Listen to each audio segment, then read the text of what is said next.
Inicio la grabación.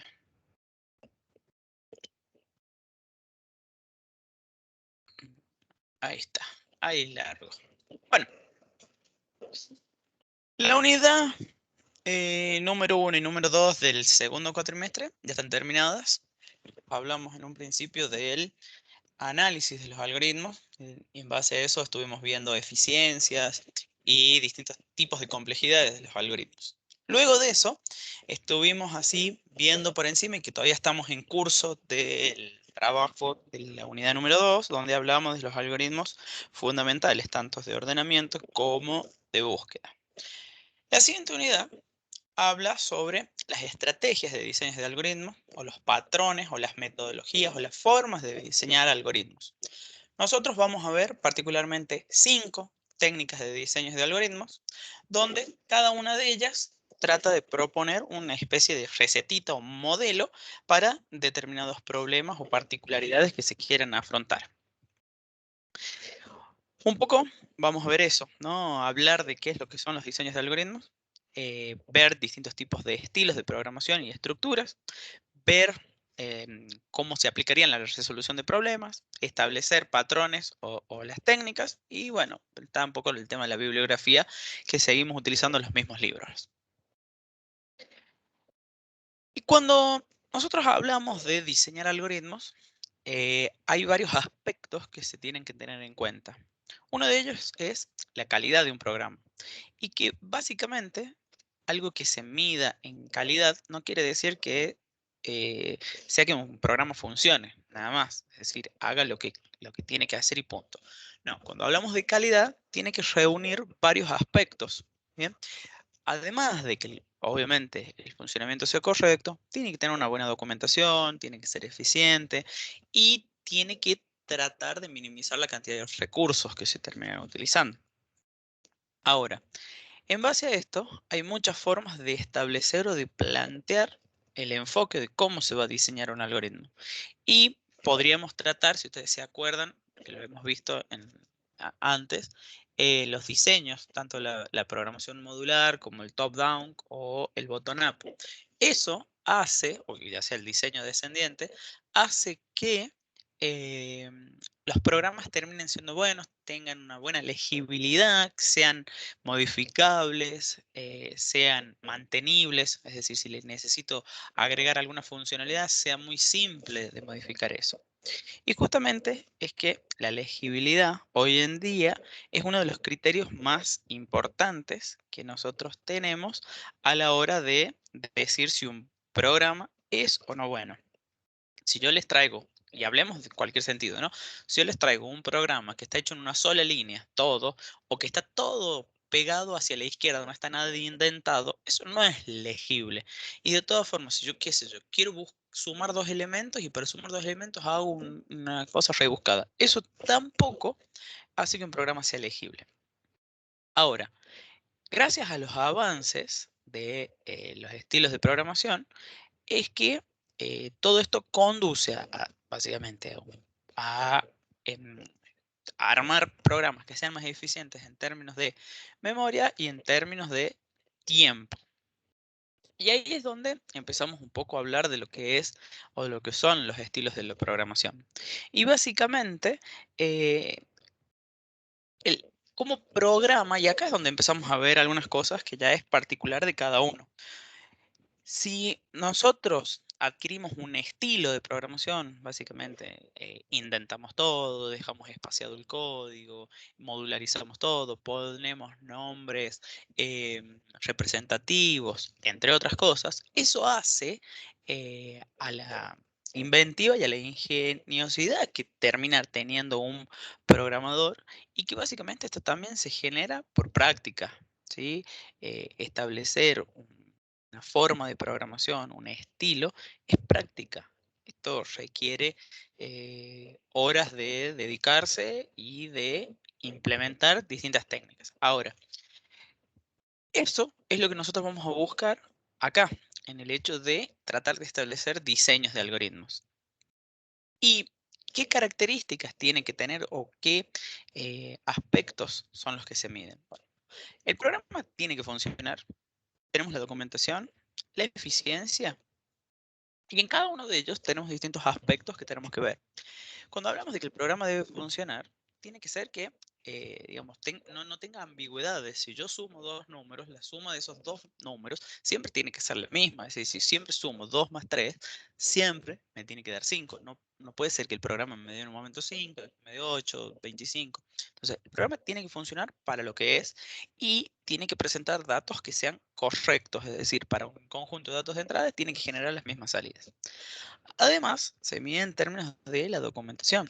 Y la documentación, más adelante ustedes van a terminar viendo que hacemos referencia a otros tipos de documentación, pero hoy en día, vamos a decir, el tema de los comentarios, la nomenclatura, la modularización, palabras bien utilizadas, entre otros, ¿no? Maxi. Profe, disculpe, no me aparece la semana 22. No, todavía no la habilité. Ah, por eso, ¿eh? Porque me Ujú. salta de la Hola, 21 profe. a la 23 directamente. Hola, Mariano. Ah, ¿te aparece la 23? Claro, me sale 20, 21 y de ahí pasa a la 23, 24, 25, 26, 27, 28, 29. ¿Me entiendes? A ver. Aparece directamente la 22. Y la 22 es... Ah, no, es que no está la 22. No. Pero Ah, la no hay 23, 22. ¿te aparece la Sería la 23? 22. Claro, pero sí te aparece la 23, pero cerrada, ¿no? Sí. Está bien, no, eso está bien. No, pasa que Ah, la semana 22 fue la semana del parcial ajá. y era destinado a eso, a clase de consulta y a Perfecto. parcial. Esta es la 23, entonces. Esta Perfecto. es la 23, exacto. Buenísimo, profe. Disculpe la introducción. No. Bien, uno de los aspectos decíamos que era la documentación. Y el otro es la eficiencia, ¿no? Y eficiencia nosotros ya estuvimos analizando en términos de que para nosotros hoy en día nos importa que sea el tema del tiempo. O sea, sería la Porque, optimización, ¿no, profe? ¿cómo? Sería la optimización del código. Claro, en realidad, claro, o sea, ocupar menor cantidad de recursos para que esos menores recursos se reflejen directamente en el tiempo. Entonces, que un algoritmo se ejecute más rápido eh, que otro genera una cierta eficiencia. Bien, y otros aspectos son los que se analizan. Uno es la corrección, la flexibilidad, la fiabilidad y la presentación.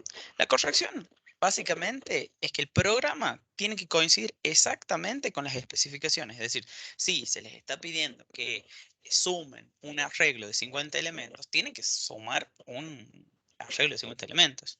La flexibilidad tiene que permitir esta cuestión de ser mantenible, es decir, si por X motivo yo necesito modificarlo, necesito agregarle algo, no tenga que modificar todo el código para agregar una nueva funcionalidad. Por otra parte, la fiabilidad, ¿sí? Y que básicamente esto es la exactitud y la precisión de los resultados. Digamos, yo tengo que, digamos, todo lo que yo haga en mi programa, tiene que ser confiable. Es decir, yo tengo que decir, esto está bien. ¿Bien? Y por último, la presentación. Esto hace referencia a la presentación del código en el momento de su legibilidad, que tenga indentación, que hayan comentarios, el nombre de las variables, de las funciones, que sean bien representativas. Y acá tenemos un poco lo que estuvimos viendo al comienzo de la materia y los chicos de TUDAO que estuvieron viendo al comienzo de la otra materia. Y básicamente es la estructura de un programa, el diseño modular, ¿no? Y esto, tenemos diferenciados dos técnicas, una es bottom-up y la otra es top-down. Cada uno de ellos tiene sus particularidades. Uno va de lo más general a lo más particular y otro al revés, va de lo más particular a lo más general. Es decir, nosotros tenemos un problema grande y tratamos de dividirlo en subproblemas. Esos subproblemas, volverlos a dividir en más subproblemas. Bueno, ese es el diseño top-down. Tratar de hacer que sea algo bien simple. Y por otra parte, si nosotros tenemos muchos problemitas particulares, si los agrupamos en un problema un poquito más grande, ya nos estamos yendo a un diseño más bottom-up. A continuación, hay un poco más de descripción de cada uno. Y el top-down básicamente es una técnica para diseñar algoritmos que consiste en tomar el problema en forma inicial como una cuestión global y descomponerlo sucesivamente en problemas más pequeños. Por lo tanto, esos problemas más pequeños van a tener una solución más fácil.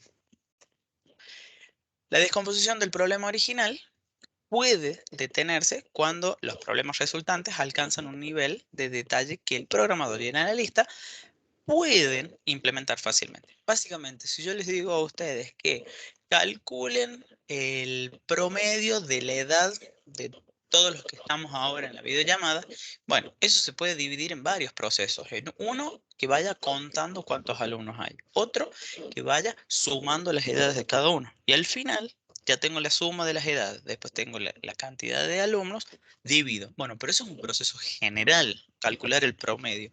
Después voy a ir dividiéndolo, ¿no? Ahora, yo tengo un subproceso que es contar alumnos. Y no, más no se puede dividir. Pero se podría decir, ¿no? A ver si puedo dibujar un poquito. A ver, ahí está. Yo podría decir que este arreglo que tengo acá son las edades de todas las personas, ¿no? Tengo edades por acá. Y puedo decir, bueno, tengo dos personas, la persona 1 y la persona 2. La persona 1, que sume.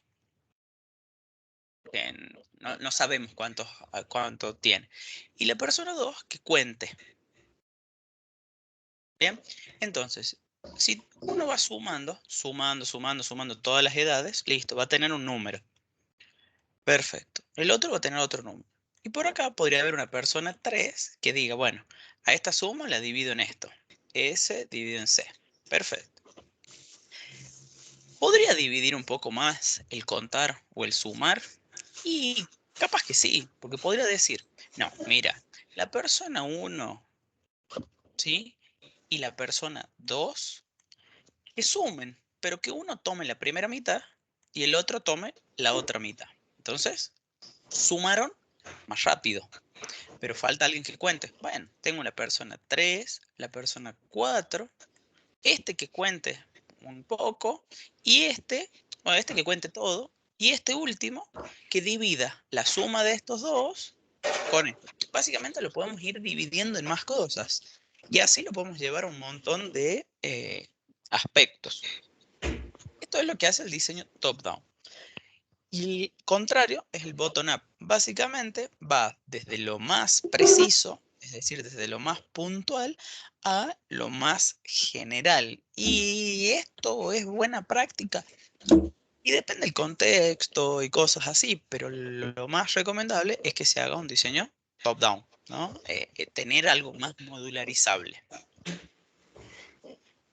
Ahora, ¿cuáles son o cómo hacíamos nosotros para hacer la resolución del problema? En primer lugar, diseñar un algoritmo para el problema. Nosotros tenemos el problema, lo tenemos que diseñar. Después, lo hacíamos con un algoritmo. Acá teníamos qué es lo que teníamos que resolver, acá cómo lo hacemos, luego lo ejecutábamos. Después vimos que se le puede hacer un análisis de algoritmo, ¿sí? Para establecer el análisis de la complejidad. Entonces tenemos un problema.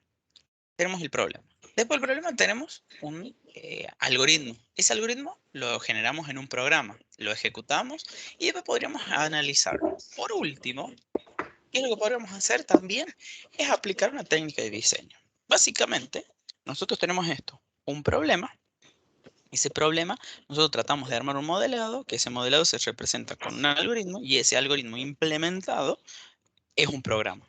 Bien, ¿qué hicimos nosotros? Análisis de eficiencia. Eso ya lo hicimos en la primera unidad. Y ahora lo que vamos a hacer es aplicarle técnicas de diseño para determinados problemas. ¿Ya? Y esto es lo que se conoce como uso de patrones de diseño. Y básicamente esto, podemos decir que sí, es una labor creativa. ¿Por qué una labor creativa? Porque tratamos de seguir pseudo recetitas o modelos que nos dicen cómo encarar cada uno de los problemas. ¿Bien? ¿Por qué decimos que se requiere de experiencia y con frecuencia de varios intentos? Porque tratar de aplicar una técnica de diseño de algoritmos no es algo que sale de una o por sí sola, sino que hay que comprender el contexto, hay que saber cómo aplicarlo, hay que saber cómo implementarlo y justamente hay que ir haciendo muchas pruebas. Entonces, por eso es que decimos que tenemos varios intentos. Nosotros, si tenemos que hacerlo hoy en día un algoritmo que sume elementos, y es bastante simple, pero si yo les digo, apliquemos una técnica de diseño y si bien se puede complejizar un poco más, pero va a ser hasta que adquieran cierta práctica, como todo, ¿no? Podría pensarse en la necesidad de un análisis por separado de cada problema en particular y crear desde cero un algoritmo que los resuelva. Y acá donde metemos el tema de patrones de diseño.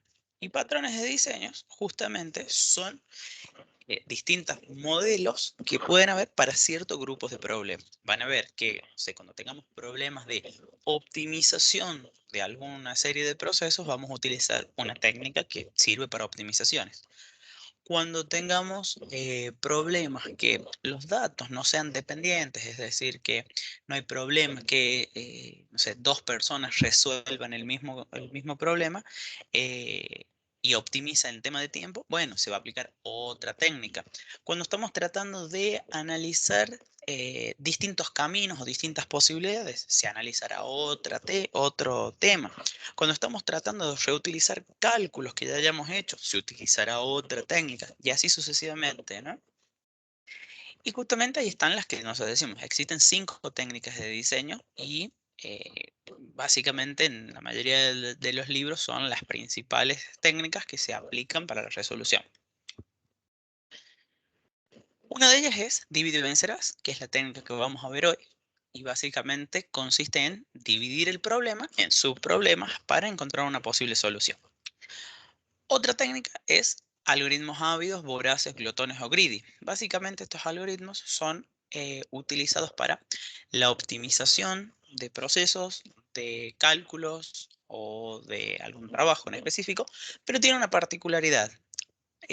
Son algoritmos glotones, se llaman, porque tratan de encontrar el primer camino. Es decir, buscan el primer camino posible o el que ellos consideran en ese momento óptimo y siguen. No analizan si hubiese otro camino o si hubiesen tenido mejores perspectivas. Básicamente por eso se dicen glotones, porque la primera posibilidad que encuentran la toman.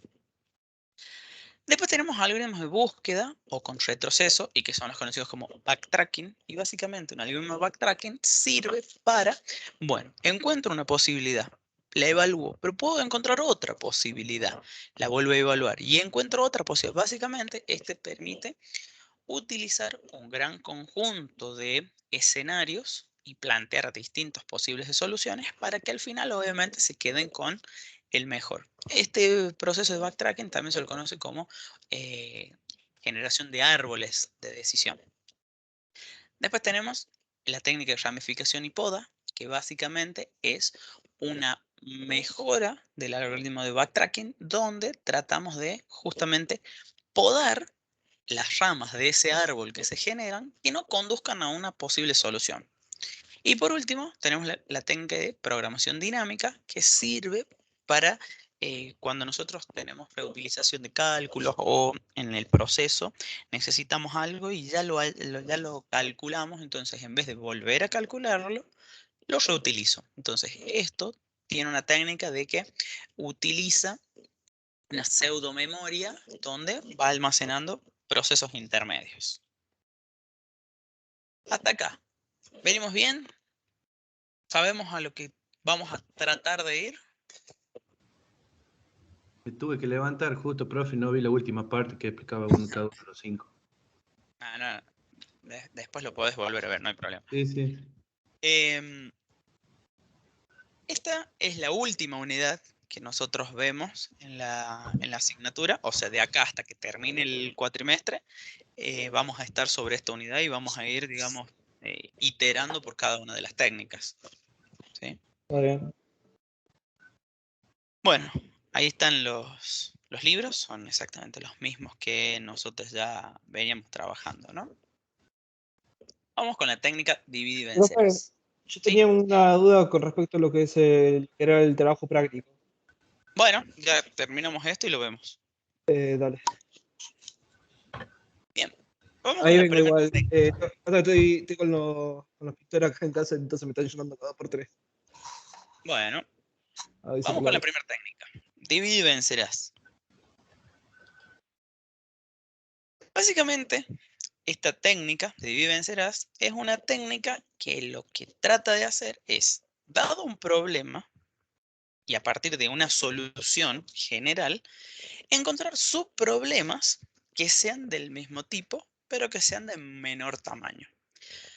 Luego de que nosotros ya dividimos nuestro problema en subproblemas, vamos a tratar de resolverlos y encontrar resultados parciales para que se puedan combinar al final y encontrar la solución del problema original. Ahora, si los subproblemas que nosotros fuimos encontrando todavía son relativamente grandes, volvemos a aplicar la misma técnica, es decir, volvemos a dividir el proceso hasta que encontremos un subproblema que ya no tenga sentido aplicar su división. Básicamente, en términos matemáticos, se define de esta forma.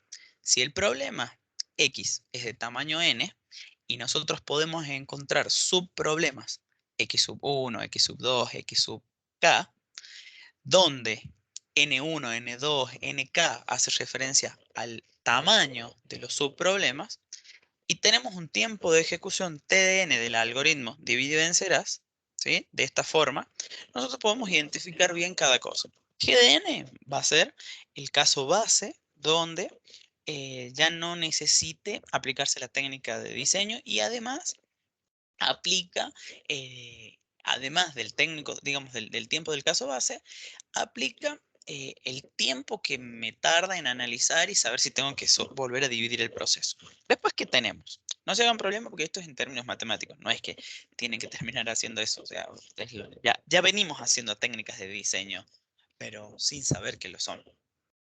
Bueno, el TDN es el tiempo del algoritmo, ¿sí? Cuando el tamaño es n. N sub 0 hace referencia al límite para definir cuándo es el caso base y cuándo no. GDN es el tiempo del caso base y FDN es el tiempo de descomponer el subproblema y combinar los pequeños resultados. Entonces, ¿cómo son los pasos? Tenemos 3 pasos bien identificados.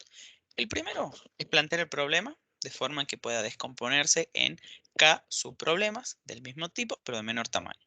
Es decir, si el tamaño de la entrada es n, debemos dividir el problema en K subproblemas donde este valor de K sea mayor a 1 y menor o igual que n. Cada uno con una entrada cuyo tamaño esté en relación a la cantidad del valor. Esto lo van a ver cuando veamos algún ejemplo. Luego de que ya tenemos dividido, vamos a resolver independientemente todos esos subproblemas, ya sea de manera directa o de volver a dividir el problema o aplicar alguna técnica recursiva.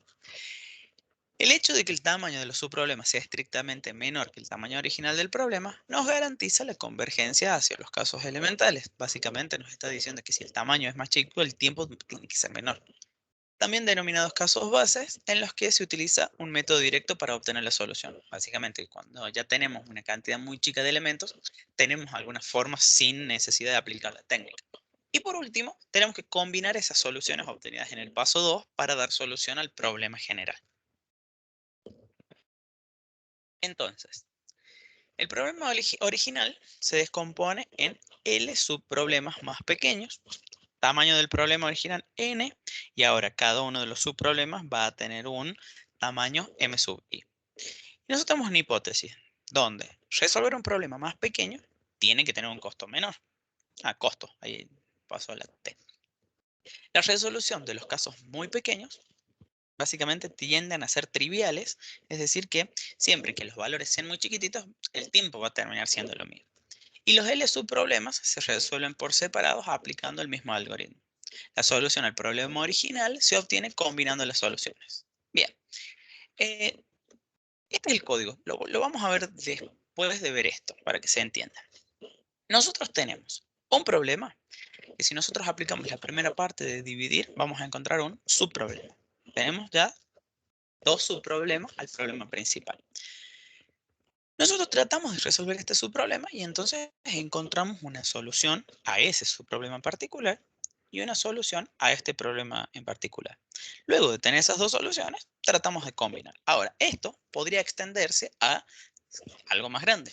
Tenemos un problema que se subdivide en dos subproblemas, pero estos subproblemas pueden seguir dividiéndose en otros subproblemas y a su vez esos subproblemas se vuelven a dividir en subproblemas. Bueno, y así sucesivamente hasta que ya no se puedan dividir. Ahora, nosotros acá podemos decir que este subproblema ya no se puede dividir, entonces encontramos una solución y así por cada uno. Entonces, las dos primeras soluciones hacen referencia a una solución del primer subproblema y así que están en cada uno de los colores. Entonces, podríamos decir, plantear un ejemplo, ¿no? Donde supongamos que yo tengo, a ver si lo hago con amarillo acá, y tengo 1, 2, 3, 4, 5, 6, 7, 8, 9, 10, 11,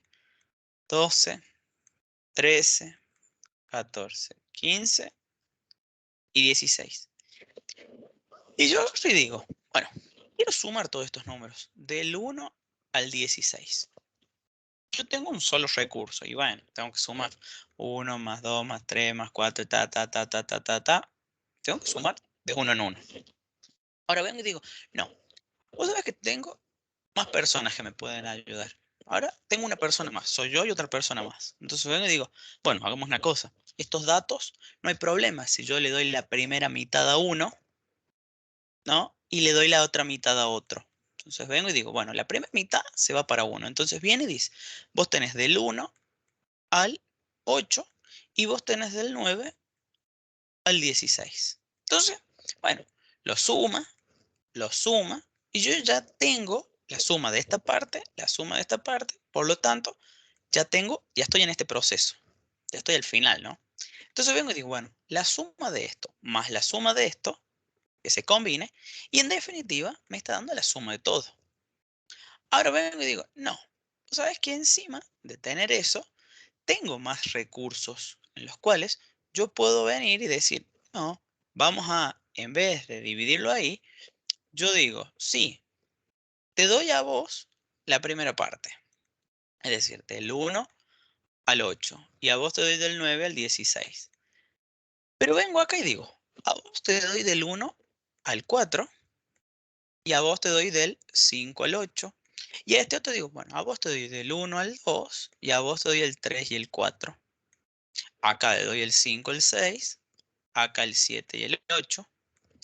Acá le doy el 9, el 10, el 11, el 12, el 13, 14, el 15 y el 16. Entonces, básicamente yo tenía del 13 al 16 y del 9 al 12. Entonces, este es su problema. ¿Tiene sentido que yo lo divida más?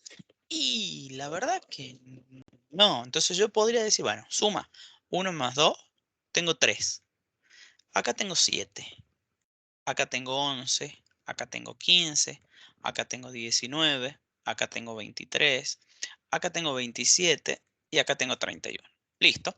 Ya tengo soluciones parciales. Pero no son la solución general. Tengo que combinar. Bueno, vengo y digo, combino. Tengo que seguir sumando. Listo. 10. 26. 42. 58. Pero todavía no termino. Bueno, sigo sumando.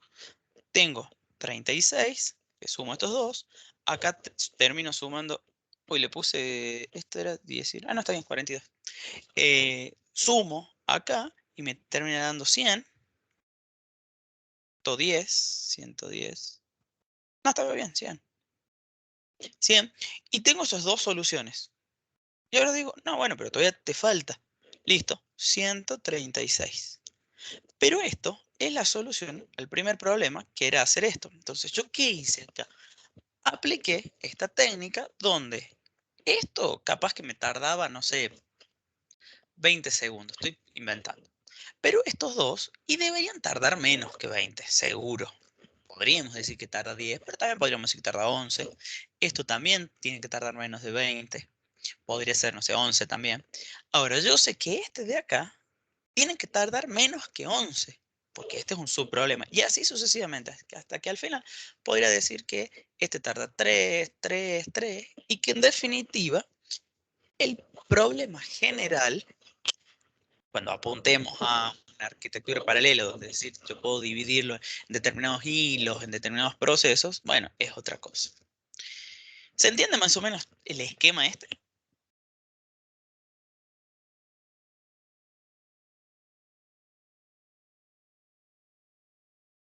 ¿Sí? ¿No? Sí, profe. ¿Más o menos? Bien. Me vuelvo al código para que se vea un poco esto. ¿Cómo sería un esquema de código? Sería así. Nosotros tenemos una función, que esa función, ¿sí? Que sería la de divide y vencerá, bueno, devolverá un tipo de dato, capaz que no devuelve, depende. Recibe un conjunto de argumentos del problema y tratamos de tener una solución a ese problema, porque este es el problema grande. Acá vamos a tener que encontrar una solución general. Yo acá voy a dibujar, vienen todos los números, ¿no? Acá vienen los números. Los números, no sé, la cantidad, lo que se necesite. Y acá tengo que yo almacenar el resultado general para poder devolverlo, mostrarlo o hacer lo que sea. ¿Qué tengo que hacerlo? Pregunto, ¿es caso base? Bueno, el tema de caso base habría que definir cuándo se considera que es un caso de base. Para ustedes, yo teniendo un conjunto de datos, ¿cuándo dejarían de dividir? ¿Cuándo sería el conjunto, el caso base?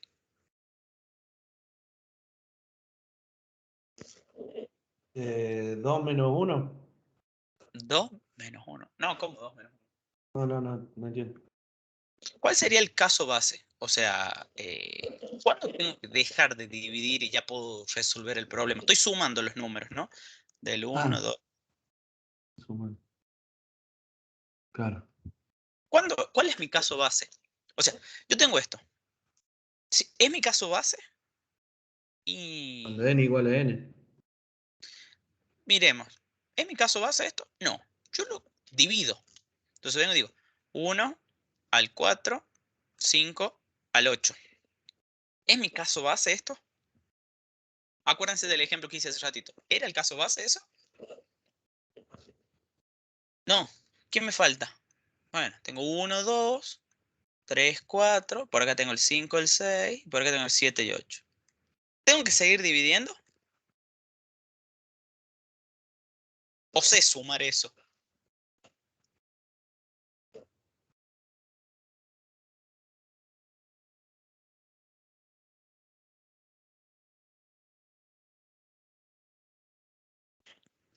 ¿Dividiendo ¿Mm? qué? Pa? El problema, yo estoy encontrando subproblemas. O sea, el problema consiste en sumar los 8 elementos. Y no sé Sí. sumar de a 8. Ah, Voy a sabe ir sumar de dividiendo. 2 nomás. O sea, hasta Bueno, 2. ¿tengo que seguir dividiendo? No. No, ¿por qué? 1 más 1, 2. 1 más Está 1 bien, sería pero el caso base. no, yo N acá yo más no 1. tengo 1 y 1.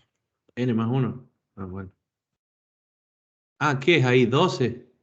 1 y 2. Y acá tengo 3 y 4. Acá tengo 5 y 6. Acá tengo 7 y 8. 3. El caso base sería cuando queda ahí dos elementos para sumar nada más de los Exacto. 8. Cuando tengo dos elementos. Ese es el caso base. Tener dos elementos. Entonces yo pregunto, el caso base es, ¿tengo dos elementos en mi arreglo? Y sí, tenés 1 y 2, acá tenés 3 y 4, acá tenés 5 y 6, acá tenés 7 y 8. Listo, resolveme el problema. ¿Y en qué consiste en resolver el problema? Súmalo. 3, 7, 11, 15. Perfecto. Listo. Ese es el caso base. Ahora, veamos acá. Cuando no es el caso base, es decir, cuando tengo más de dos elementos en mi Más de una arreglo, suma. más de dos elementos, claro que van a terminar siendo más de una suma, pero en definitiva, cuando tengo más de dos elementos en el arreglo. Entonces vengo y digo, bueno, vamos a dividirlo el problema. ¿Y en qué consiste en dividir? Y decirle, toma un poco para vos, toma un poco para vos. ¿Listo? Entonces voy a tener listas de subsoluciones, es decir, una posible solución para esto, una posible solución para esto y así. Entonces vengo y digo, vamos a recorrer la lista de problemas. ¿Cuántos problemas tengo ahora? 2. Yo tengo un problema general, sumar del 1 al 8. Y después digo, bueno, ahora vos vas a tener del 1 al 4 y del 5 al 8. Entonces tengo 2 pequeños problemas ahora, de un problema grande. Entonces tengo 2 problemas. Entonces agarro y digo, llámame a la función divide y vencerás, donde le voy a pasar en un momento dado una lista de su problema, es decir, un elemento, este problemita, del 1 al 4. Entonces viene de nuevo acá. Pregunta, ¿es caso base? Y no, porque tiene del 1 al 4. Tiene el 2, el 3 y el 4. Entonces viene de nuevo para acá. Y dice, dividime ese problema, problema que está acá, dividímelo. Y me va a decir, bueno, del 1 al 2 y del 3 al 4. Entonces, tiene otros subproblemitas de este principal. Bien, entonces viene y dice, bueno, recórreme los nuevos subproblemas. O sea, este es el primer subproblema y después tiene este otro subproblema. Entonces viene y dice, vamos a llamar a divide y vencerás. Viene con divide y vencerás con el primer subproblema, el 1 y el 2. Pregunta, ¿es caso base? Sí, porque tiene 2 elementos. Entonces viene y lo resuelve. Entonces le guarda la solución y dice 3. No entra por el else, sino que va directo al return. Vuelve ese return. ¿Y a quién le da esa solución? Al que lo había llamado acá, en divide y vencerá. Entonces le da el 3 y lo guarda acá. Y así sucesivamente va a seguir tratando de resolver todo este esquema, tratando de aplicar la misma técnica, ¿sí? Para estas técnicas sí es necesario ya que presten un poquito más de atención, que participen un poco más, porque tengan en cuenta que esta es la técnica más fácil, ¿no? Entonces vamos a ir avanzando a medida que vaya pasando el tiempo y vamos a ir teniendo técnicas un poco más complejas. Entonces es necesario que participen. Bien, ¿qué ventajas tiene esta técnica? Es simple de aplicar porque básicamente se aplica cuando tenemos tipos de datos que no son dependientes entre sí. Es decir, cuando, por ejemplo, si yo tenía el arreglo y digo, súmame los elementos, no importa si yo sumo el primero con el segundo o sumo el primero con el último, en definitiva estoy sumando. Ahora, si yo tendría que restarlos, el primero con el segundo con el tercero y así sucesivamente, no es lo mismo que yo reste el primero con el último o que reste el último con el primero, porque el orden cambia. Y así con un montón de cosas. Si yo les digo, miren, apliquemos esta técnica, no sé, para cocinar una pizza. Y a ver, ¿puedo meter el queso en el horno solo? Y no, tenés que tener ya por lo menos la masa, la salsa y recién poner el queso. Bueno, pero ¿puedo ir haciendo la salsa por un lado y armando la masa por otro y cortando el queso por otro? Sí, porque la verdad que no se necesitan entre sí. Ahora, ¿puedo meter la salsa con el queso directo? Y no, porque necesito la masa. Entonces, a eso es a lo que voy con el tema de pequeños procesos o pequeños problemas. El problema general es una pizza. Bien, ahora, eso tiene. Cortar queso, armar la masa, hacer la salsa, etc. Hacer la salsa capaz que me implica, no sé, picar cebolla, triturar tomate, no sé. Pero estos, hay que ver si entre ellos son independientes. Entonces, eso es lo que se trata. Aplicar una técnica cuando los procesos o cuando los elementos que intervienen son independientes entre sí. En definitiva, termina teniendo una buena legibilidad, un código de este tipo. Es de fácil depuración y mantenimiento, o sea, no necesito tanto proceso para eh, encontrar fallas y cosas así. Como desventaja, genera un costo espacial más grande porque fíjense que nosotros tenemos llamadas recursivas acá. Y estas llamadas recursivas, todo esto, necesitan encontrar subsoluciones. Y el encontrar subsoluciones, y en definitiva, va a terminar generando un problema más grande, en lo cual el TDN es mayor. O sea, sumar números de manera secuencial sumar, ¿sí? Seguramente tiene un TDN lineal, ¿no? Porque recorro el arreglo y tengo un TDN lineal. El hecho de terminar haciendo una técnica de diseño que vaya dividiendo constantemente en dos, seguramente generarme una complejidad logarítmica de n, que es menor en términos temporales, pero en términos espaciales, hasta que se resuelva esta pequeña suma, o esta, o esta, o esta, se tienen que ir resolviendo otras cosas antes. Entonces, termina ocupando más espacio, digamos, en términos espaciales.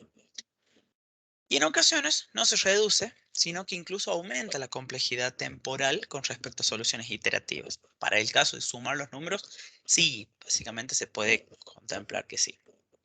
¿Dudas, chicos, con esto? ¿O más o menos con el concepto de la técnica? No, profe. Perfecto. Por ahora no. Bien. Yo les voy a habilitar breve la unidad número, la semana 23. La semana tiene la presentación que yo ya les di de la introducción de la técnica, que es básicamente el primer PDF. Después tiene el de la presentación de diseño de Divide y Vencerás. Lo voy a ver acá porque no me está cargando bien. Después de eso, acá, tienen dos ejercicios. En realidad tienen dos soluciones ya. Yo ya se las dejé subidas. Están los códigos para que ustedes los puedan ver. Tienen el código de una forma secuencial y aplicando divide y vencerás. O sea, el mismo problema, justamente esto de que estábamos haciendo, sumar un subarreglo, las dos formas de hacerlo. Y después tienen dos videos. Uno es resolviendo de manera secuencial y el otro es aplicando la técnica de divide y vencerás. Básicamente, como actividad, ustedes van a tener ver esos videos para que tengan más práctica de eso, más allá del trabajo práctico que van a tener, ¿no? ¿Para qué se los hago esto? En primer lugar, para darles tiempo, porque hoy tienen que entregar el trabajo práctico, hoy tienen que entregar la monografía. Por otra parte, el viernes, en teoría, teníamos la defensa, sin contemplar yo que el viernes es feriado. Entonces el viernes no va a ser la defensa, ¿sí? Pero sí va a ser hoy la entrega de la monografía. La defensa va a pasar para el viernes de la semana que viene, porque el viernes es feriado y el lunes también. Por lo tanto, nosotros esta semana vamos a tener clases hoy nomás y tienen que entregar después el trabajo. Y la semana que viene, aparte, van a tener habilitado el material de algoritmos voraces y además van a tener que exponer el trabajo. ¿Estamos? Bueno. ¿Dudas hasta acá? No, por mi parte no, profe. ¿No? Perfecto. Mariano, ¿qué duda tenías con respecto al trabajo? ¿Está Mariano? Sí. No, dijo que sí iba a ir. Pero ahí está, acá está y veo que habilitó el micrófono. Hola, hola, ¿me escuchan? Sí, Ahí sí, sí. Mariano. Y ese de los tiempos, ¿Cómo? si te- Yo escuché tiempos nomás.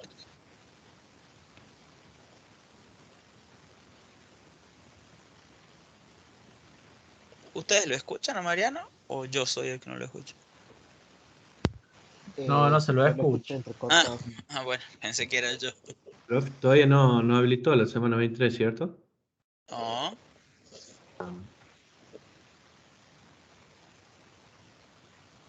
Ahora la habilito.